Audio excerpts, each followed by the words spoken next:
Hello, and welcome to the American Colony News Network. I'm Mariah Reilley. And I'm Kathy Sorto, and we are reporting to you live from the studio. Good morning, colonists, and thank you for joining us.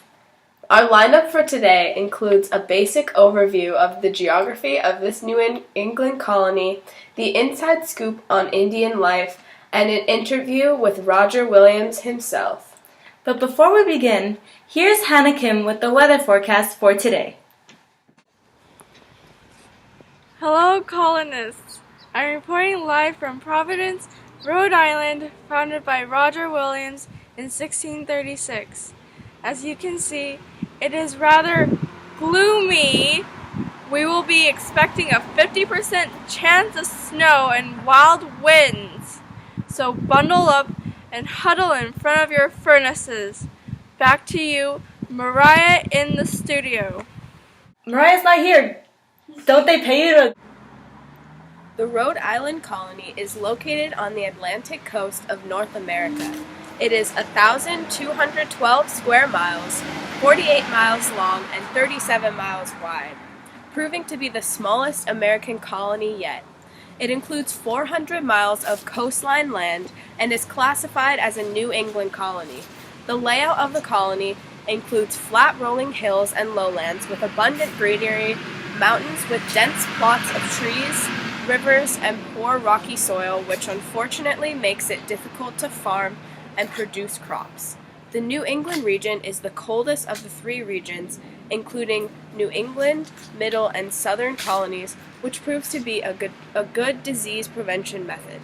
A fun fact about how Rhode Island got its name is when Adrian Block, a Dutch settler, first saw the New England shores of Rhode Island, he named it Root Island, meaning Red Island, because of the red land. Now here's Roger Williams! Hi, I'm Kathy Sorto, and I am sitting here with Roger Williams. Tell me a little about yourself. Well, Kathy, I founded the colony of Rhode Island in 1636 due to the fact that I had been exiled from the Massachusetts colony because I did not agree with the forced religion and the colonists who took away land from the Indians. I founded the colony based upon principles of complete religious toleration, separation of church and state, and political democracy. Because I believe that the separation of church and state are so important, the religious life within the colony is very diverse. Today, Rhode Island colony is known as a safe place for people who are prosecuted from their religious beliefs in other territories. Now, Anabaptists, Quakers, and Jews settle in Rhode Island with a guarantee of complete religious freedom. Wow, Mr. Williams, you make Rhode Island colony sound like a wonderful place. Back to you, Hannah. In 1636, Roger Williams bought land from the Narragansett Indians with fair negotiations and a mutual agreement. He then formed Providence, the capital of Rhode Island. Relations between the Indians and the early settlers were friendly. This was mostly because Roger Williams had a good relationship with the Myanatomi Indians. He had friendly relations with them because the colony had been founded on his belief that the Native Americans should not be mistreated. This allowed the two to live in peaceful coexistence. The Narragansetts mostly lived on the western side of the bay and the Wampanoags on the eastern side. Life for the Native Americans was simple. It centered on the village. They survived on the hunting of deer and elk with the use of bows and arrows as well as spears. They would also fish for blackfish and bass, and they would also cook clams, lobsters, and oysters. They prospered in this colony until, sadly, King Philip's War in Massachusetts, the territory of the Indians was reduced to a smaller portion of land along the coast of Rhode Island. That's all we have for today. Tune in for the next installment of Life as a Rhode Islander coming up next. Thank you for tuning in to the American Colony News Network. For today's episode, we will be talking about the women and government in the Rhode Island colony with an exclusive interview with the gallant woman of ready wit and bold spirit, Anne Hutchinson. let's take a look at what makes women in the Rhode Island colony so unique. Here is Mariah Reilley with the interview. Hello, and welcome. I'm here with Ann Hutchinson in Providence, Rhode Island. So, Ann, I understand that you used to live in the Massachusetts colony and grew to be a religious and political leader. Yes, Mariah. I am very interested in religious and political freedom and an advocate for women's rights. Men in Massachusetts held meetings to discuss questions of religion and politics to which women were not allowed. I thought this was insulting, so I began to hold meetings in my own home. These meetings became so popular that often as many as 100 women would be present. We discussed the controversial matters of religion, and I was able to allow the women of the colony to voice their own opinions on the matter. My ideas began spreading, and many people took sides. Soon, I was asked to stop preaching, but of course I didn't, so I was excommunicated and exiled from the colony. So at this point in my life, I had to leave Massachusetts with Roger Williams, who was also exiled to the Rhode Island colony where I currently reside today. The good part of being exiled is that I now, as a woman, play a larger role in religious and political life. Wow! It sounds like women are significantly liberated in Rhode Island. I should move there. Can you tell me a bit about the average life of a woman in Rhode Island? I can confidently say that women play a vital role in our lifestyle. They do far more than just cooking and cleaning. One of the most important tasks of the women is cloth production. Women spend hours spinning wool or flax into thread, and then weaving it into cloth. But of course, wealthy women have the luxury of hiring a servant to do all of the work.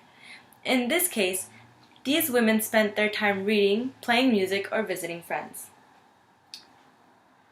Thank you so much for the information, Miss Hutchinson. I think we've all learned a lot. Back to you in the studio. That's a lot of information! Woo! I hope we got all of that. Our next segment coming at you right now is Government in Rhode Island with Mariah. Let's check it out. Hello, I am reporting to you live from the Rhode Island Assembly Hall to talk about the government in this colony. Let's get started.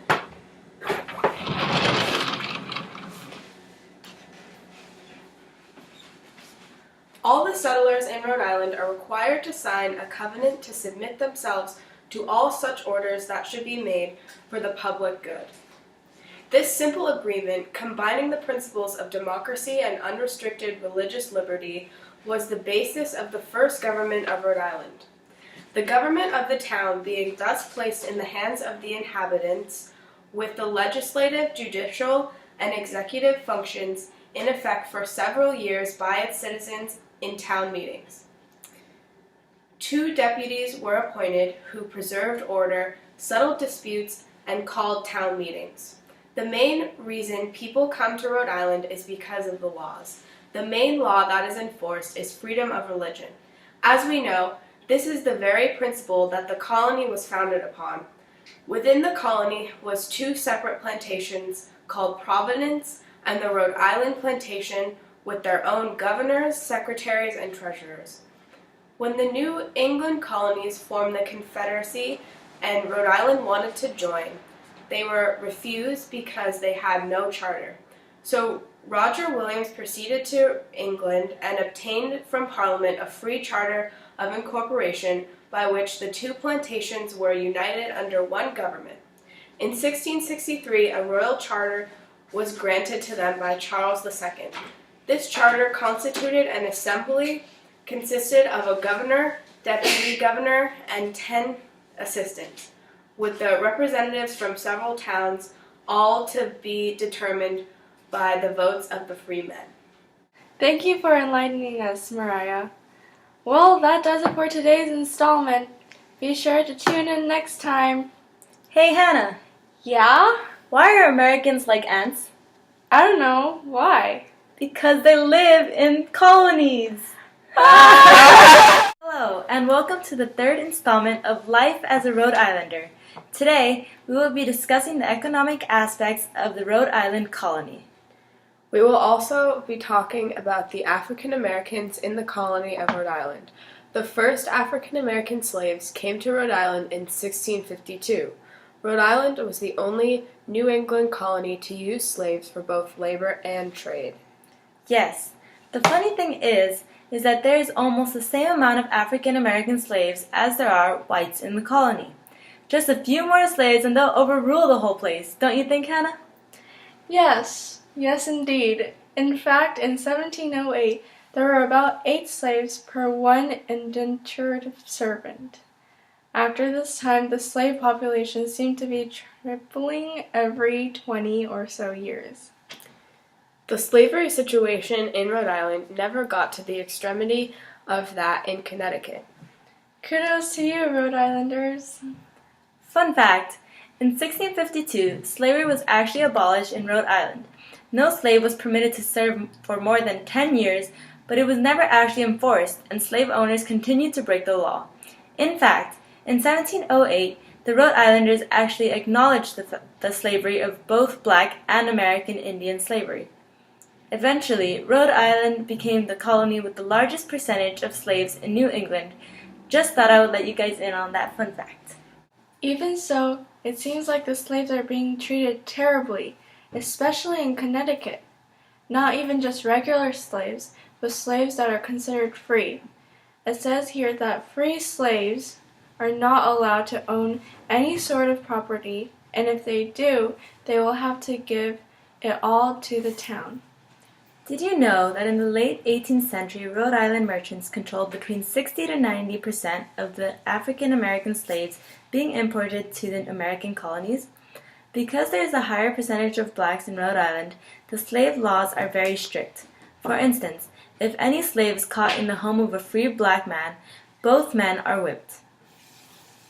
Enough of that depressing topic. Let's move on to the economic aspects of Rhode Island.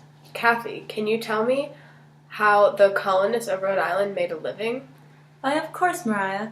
Colonists that lived along the coast made a living by fishing, whaling, and shipbuilding because they had an abundance of rivers along with the access to several miles of coastline. Colonists eventually found a way to farm on the difficult land, and they began to plant corn, pumpkin, rye, squash, and beans. Oh yes, that is correct. The economy also focused on industries such as that of shipbuilding and manufacture, on export of rum, and of course the most popular source of income would be the trade of goods. Trade and industries included fish, Whale products, shipping, Shipbuilding, timber products, furs, maple products, copper, livestock products, horses, rum whiskey, and beer. As in several other colonies, the way of life of the colonists was determined by wealth, work, and status. The majority of the inhabitants of Rhode Island were manual workers, servants, apprentices, sailors, hired hands, and semi-skilled tradesmen. Indentured servants and slaves took their place in the lowest class of society.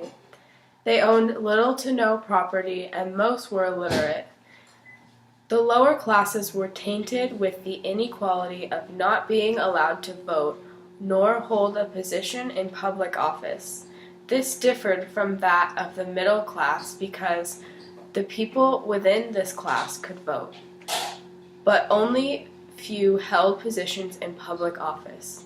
They also were financially stable enough to run stores or small businesses.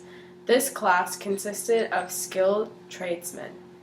The upper class, however, consisted of the well-educated minor aristocrats who could vote and did hold positions in public office. Wow, this is all really interesting. I wish I had been born 1,000 years ago. Why is that, Hannah? Just think of all the history that I wouldn't have to learn.